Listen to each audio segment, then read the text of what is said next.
This is an article from Vox. The Trump administration can't stop winking at white nationalists. The government is recruiting ICE agents with literal neo-Nazi propaganda. That's what they're doing. And they talk about all the actions that these people involved in. Give me 1 second. Let me close that. This is their communication strategy. They're disseminating white nationalist propaganda from official government accounts. So, folks, we're going to do this here. Right now, we're going to play for you. This is a package that was put together by the folks at PBS that actually details how they're using white nationalist language to appeal to their voters. From the U.S. Department of Labor, a message. One homeland, one people, one heritage. Remember who you are, American. It's a video that appears to be part of a campaign now ramping up to sell the administration's efforts to the American people. For example, calling on potential ICE recruits to, quote, defend the homeland from outsiders while featuring heroic images of white men, often from a bygone era. Then there's this tweet from Friday, an ICE recruitment ad featuring the turn of phrase, "We'll have our home again," plastered over an image of a man on horseback and a stealth bomber flying in the distance.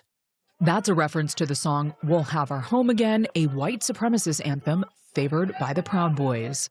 Oh my God, we'll have our home again. My God, we'll have our home. Another image tells supporters to, quote, trust the plan, the slogan of the right-wing conspiracy theory known as QAnon, which posits there's a global cabal of pedophiles and deep state actors trafficking children and that Trump is fighting it.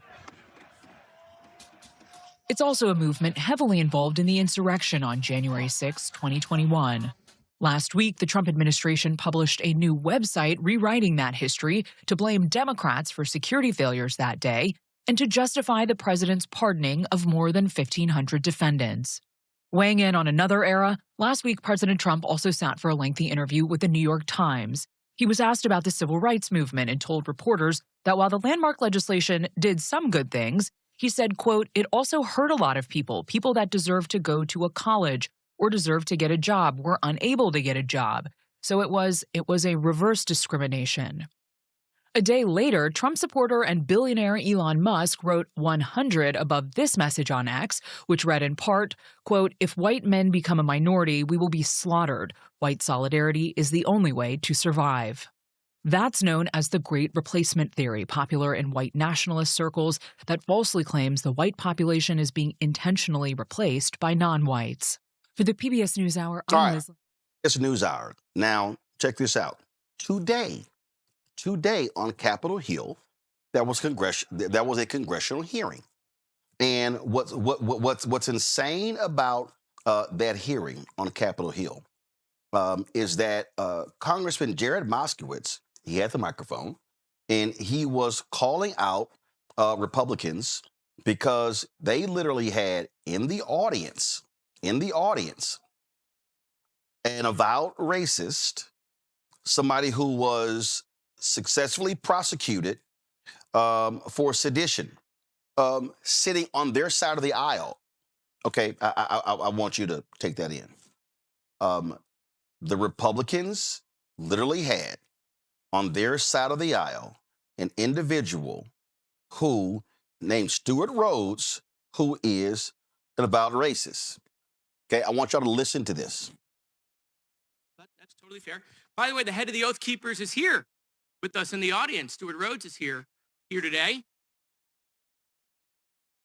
Not every day, of course. Not every day, of course, you get to meet someone who was convicted of seditious conspiracy against the United States. Hasn't happened in 30 years, of course. Sitting in the front row in the reserved section, which is controlled by my colleagues across the aisle. Not sure why he's here. I don't know if he's here to tell us about the Oath Keepers secret handshake or what treehouse they meet in or whether girls were allowed in. I've always wondered that. But yeah, he's here. I mean, I don't know. You have any questions, my colleagues across the aisle, for the head of the Oath Keepers that's sitting in the reserved section of this hearing? I mean, he wasn't pardoned. He's still convicted of seditious conspiracy.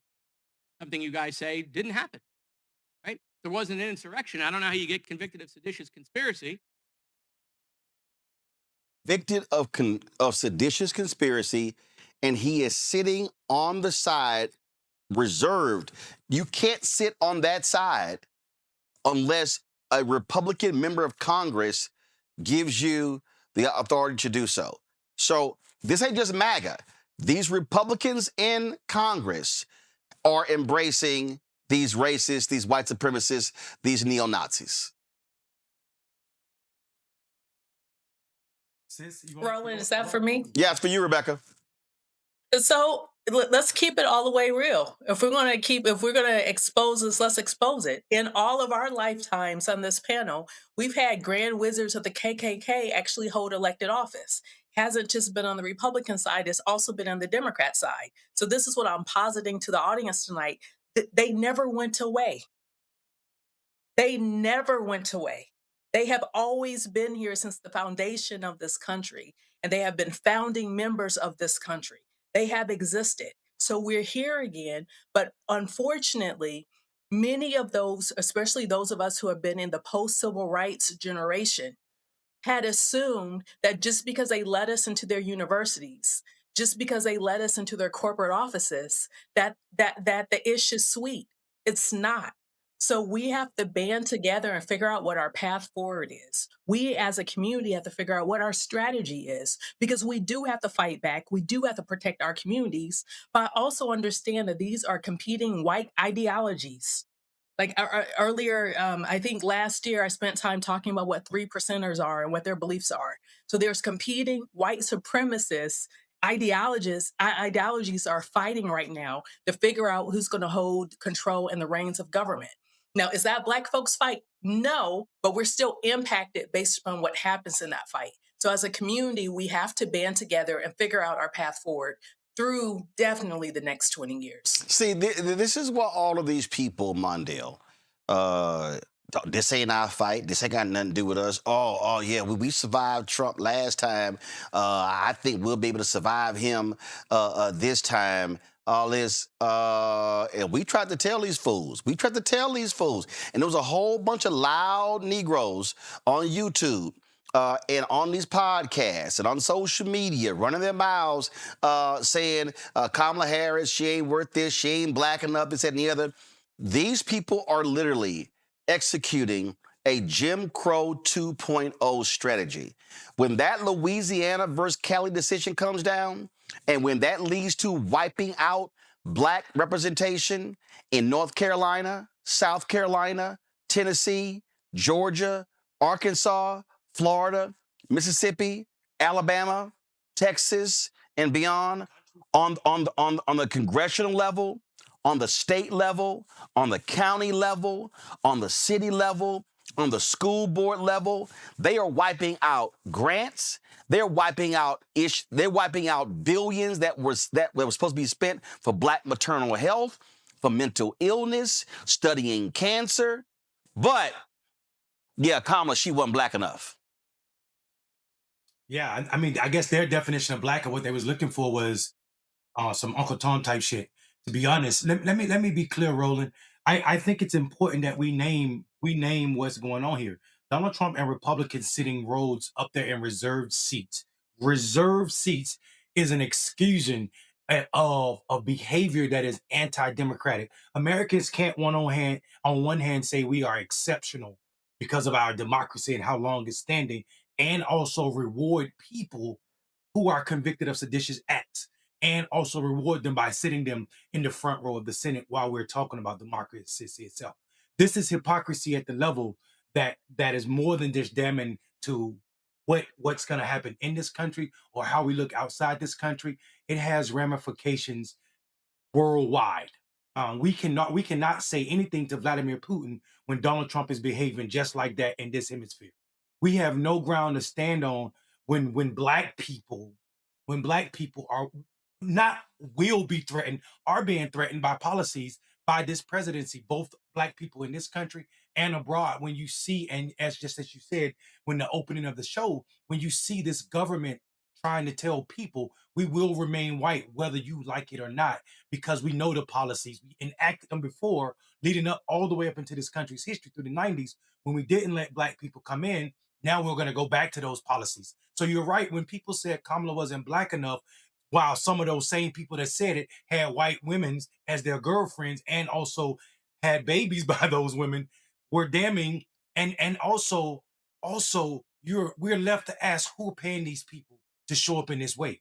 Why are Black men or Black people in general saying that this person was not Black enough when America itself said one drop is enough to be Black? Folks, Trump's there 3 more years. And I'm telling everybody who's watching and listening, this is not a drill. This is real. And it is going to continue. And that's why I've been saying we have got to see massive, massive Black turnout. I can't speak for other people.